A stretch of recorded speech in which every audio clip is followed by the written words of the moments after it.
এই মুহূর্তের সবথেকে বড় খবর, আসন্ন লোকসভা নির্বাচনের আগে রাজ্যের শাসক দল তৃণমূল কংগ্রেস বিভিন্ন রকমের দুর্নীতি ইস্যুতে কিন্তু জড়িয়ে গেছে। আর এই আবহে রাজ্যের একাধিক হেভিওয়েট নেতানেত্রী কিন্তু এখন জেলে রয়েছে। জানিয়ে রাজ্যে যে লোকসভা নির্বাচনের প্রচার সেটা করতে গিয়ে কিন্তু হোঁচট খাচ্ছে রাজ্যের শাসক দল তৃণমূল কংগ্রেস।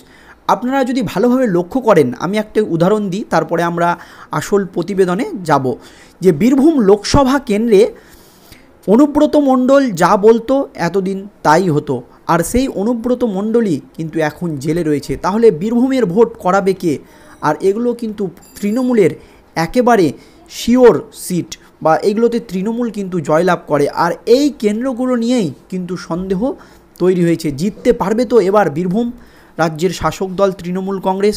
এছাড়াও এইরকম আরও একাধিক হেভিওয়েট নেতানেত্রী কিন্তু এখন সিবিআইয়ের জালে জেলে আটকে রয়েছে বিভিন্ন রকমের দুর্নীতি ইস্যুতে। কিন্তু আমাদের রাজ্যের যারা বিরোধী দল বিজেপি, তাদের দাবি আরও একাধিক হেভিওয়েট তৃণমূল নেতানেত্রী কিন্তু এই দুর্নীতির সঙ্গে জড়িত, এবং তারা এখনও এই রাজ্যে ছাড়া অবস্থায় ঘুরে বেড়াচ্ছে।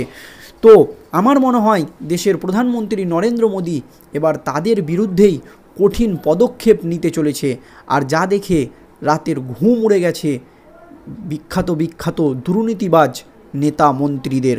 তো প্রধানমন্ত্রী নরেন্দ্র মোদী কী সিদ্ধান্ত নিয়েছেন এবং কেন আমাদের বাংলার মুখ্যমন্ত্রী মমতা বন্দ্যোপাধ্যায়ের রাতের ঘুম উড়ে গেছে, সম্পূর্ণটাই জানবো আজকের এই প্রতিবেদনে। তো চলুন দেরি না করে এই প্রতিবেদনটি শুরু করা যাক। দেশ জুড়ে দুর্নীতি রুখতে কঠোর আইন আনার প্রতিশ্রুতি দেওয়া হয়েছে।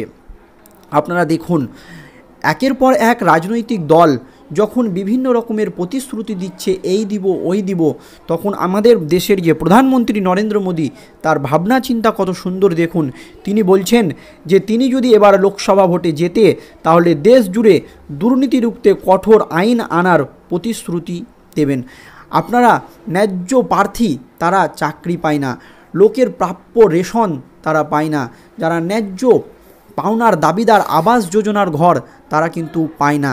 এই সমস্ত যে দুর্নীতি হচ্ছে তার বিরুদ্ধে কঠোর ব্যবস্থা নেবে প্রধানমন্ত্রী নরেন্দ্র মোদী, কথা পরিষ্কার জানিয়ে দিয়েছেন। এবং তার কঠিন পদক্ষেপগুলি আপনারা দেখুন। 2024 লোকসভা ভোটের পর কেন্দ্রের সরকারে প্রধানমন্ত্রী নরেন্দ্র মোদী হিসাবে শপথ গ্রহণের পরেই দেশ জুড়ে সমস্ত রাজনৈতিক দলের নেতানেত্রীদের দুর্নীতির বিরুদ্ধে কঠোর পদক্ষেপ গ্রহণ করা হবে। তিনি একেবারে পরিষ্কার জানিয়ে দেন, শুধু পশ্চিমবাংলায় নয়, সারা দেশের মধ্যে যত দুর্নীতিবাজ নেতা নেত্রী রয়েছে এই লোকসভা ভোটের পর তারা কিন্তু আর কেউ বাইরে রাখবে না।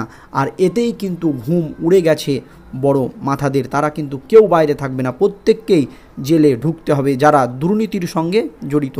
আর আপনারা ভালো করেই জানেন আমাদেরও রাজ্যে কোন কোন নেতামন্ত্রী এবং বড় বড় মাথা কত বড় বড় দুর্নীতির সঙ্গে জড়িত এবং কোটি কোটি টাকা আত্মসাৎ করে বসে আছে।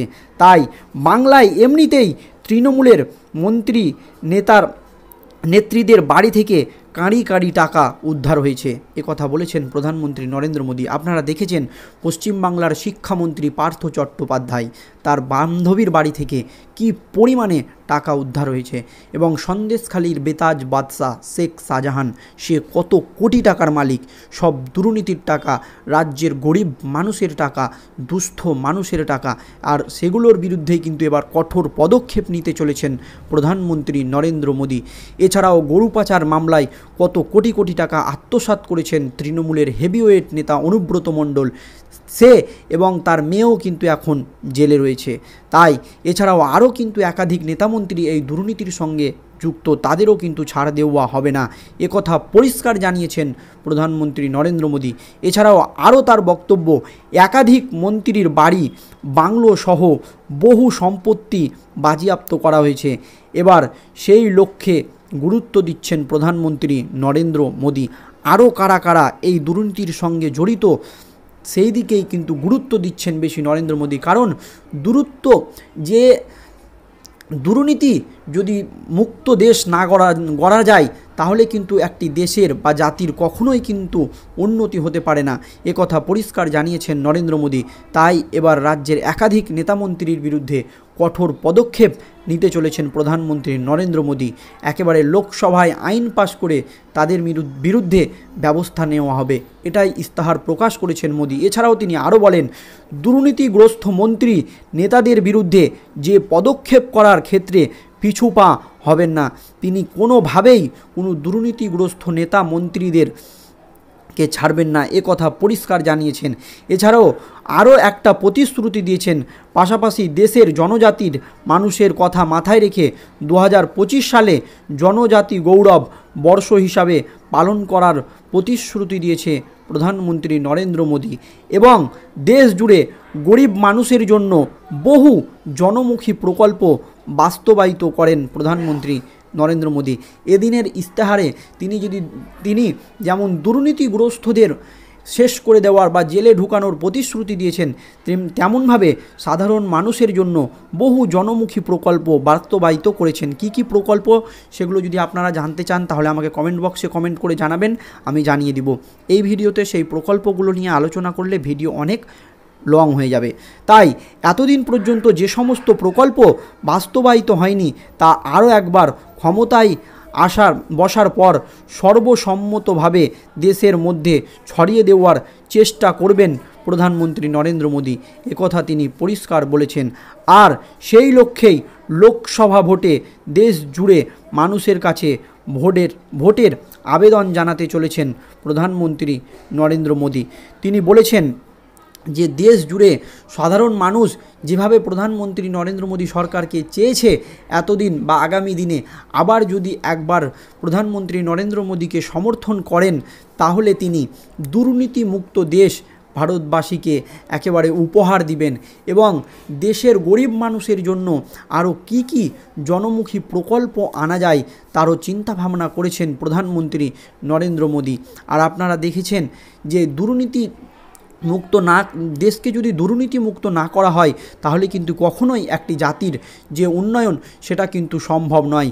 কারণ যারা গরিব মানুষ তারা কিন্তু আমাদের বাংলায় অনেকেই যে আবাস যোজনার বাড়ি তারা কিন্তু পায়নি, যারা পাওয়ার যোগ্য নয় তারা দোতলা তিনতলার ওপরে ঘর বা বাড়ি পেয়েছে। আর সেই জন্যই কিন্তু কেন্দ্রের মোদী সরকার যে আবাস যোজনার টাকা বাংলায় এখনও বন্ধ রেখেছেন।